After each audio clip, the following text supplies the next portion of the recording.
So recently I've been making my way through the Millionaire Mindset by T. Harv Eker, which essentially breaks down our financial blueprint, how it's materialized, and how it'll probably dictate the direction that we're going to go in the future. Because as we've discussed before, our programming will dictate our thoughts, and our thoughts will dictate our feelings, then our feelings dictate our actions, and our actions ultimately determine our results.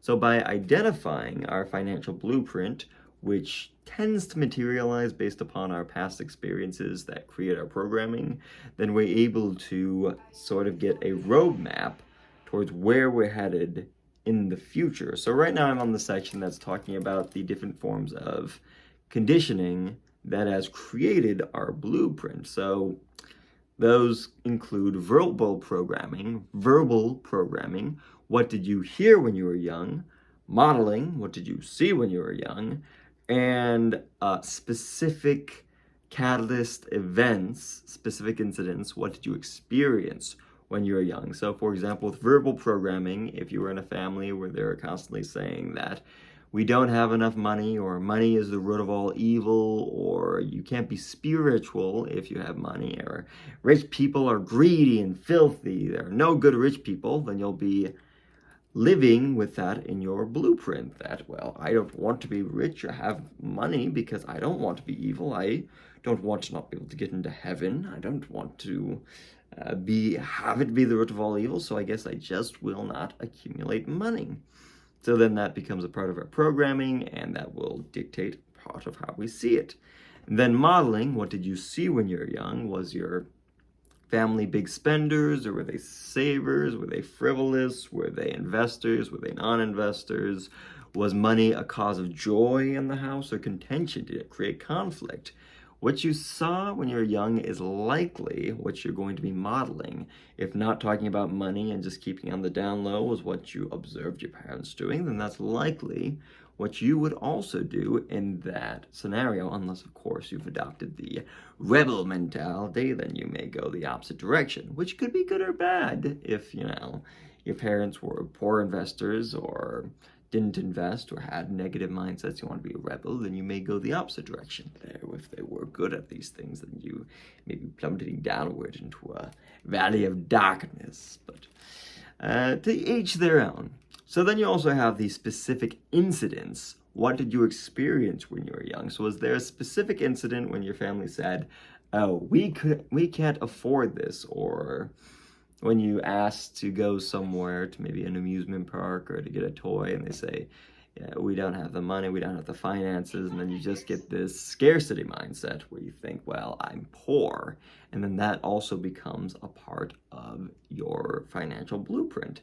So by identifying these trends that may have materialized in your life, you can notice how, monkey see, monkey do, the apple doesn't fall far from the tree. Our habits tend to be mirroring what we saw, what we heard, what we experienced when we were young, and then it becomes a part of our, our destiny, our financial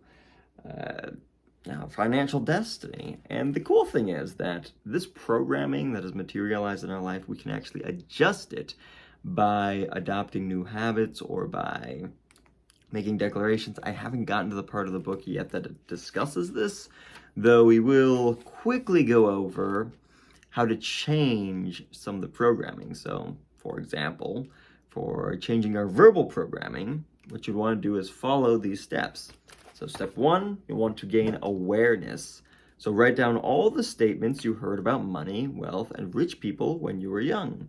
So if your family said rich people are greedy, you'd write that down. If they said that stocks are a rich man's game or investing is a rich man's game, then you'd write that down because, well, if I'm not rich, I wouldn't engage in that, etc.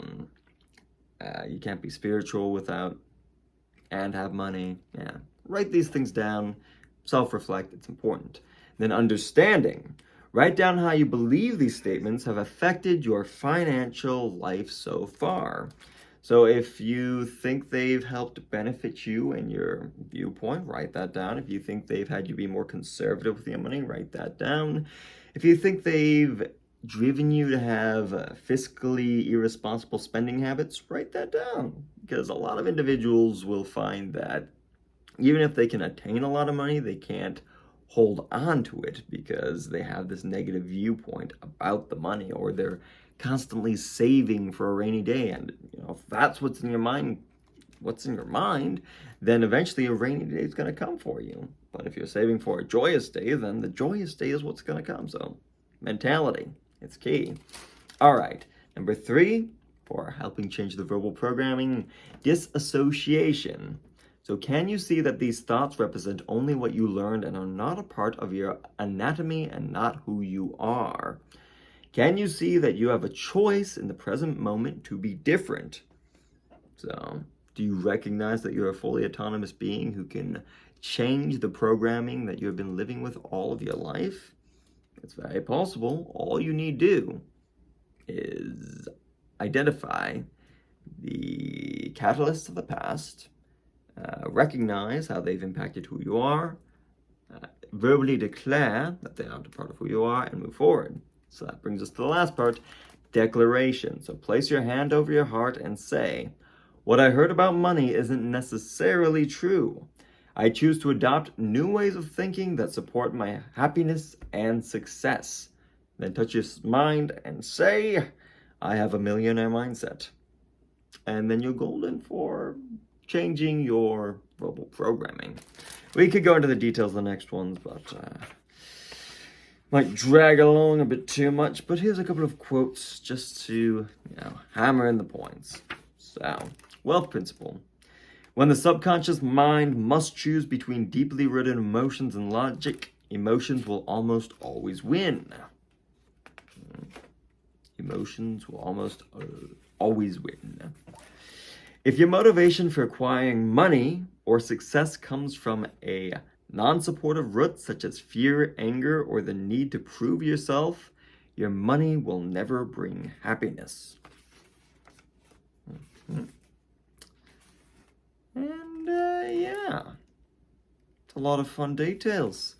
So if you have any curiosities about this book, feel free to ask them. I would definitely recommend reading it because despite reading a bunch of self-help books like How to Win Friends and Influence People, The Retirement Miracle,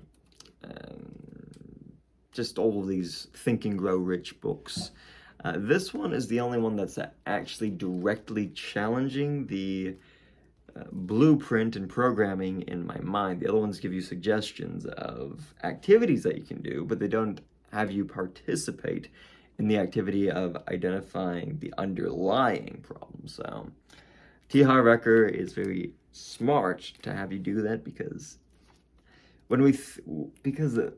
as they often say, our internal world will manifest our exterior world. So the exterior world is a reflection of what's going on inside of us. So if your world is unstructured and you're constantly in a state of living paycheck to paycheck or social security check to social security check, and you never have anything left over for a later amount of time, it's possible that your programming from when you were young is still impacting the way that you spend money, the way that you interact with the world around you, and the way that you participate in life, I suppose. So it's never too late to adjust, never too late to try something new.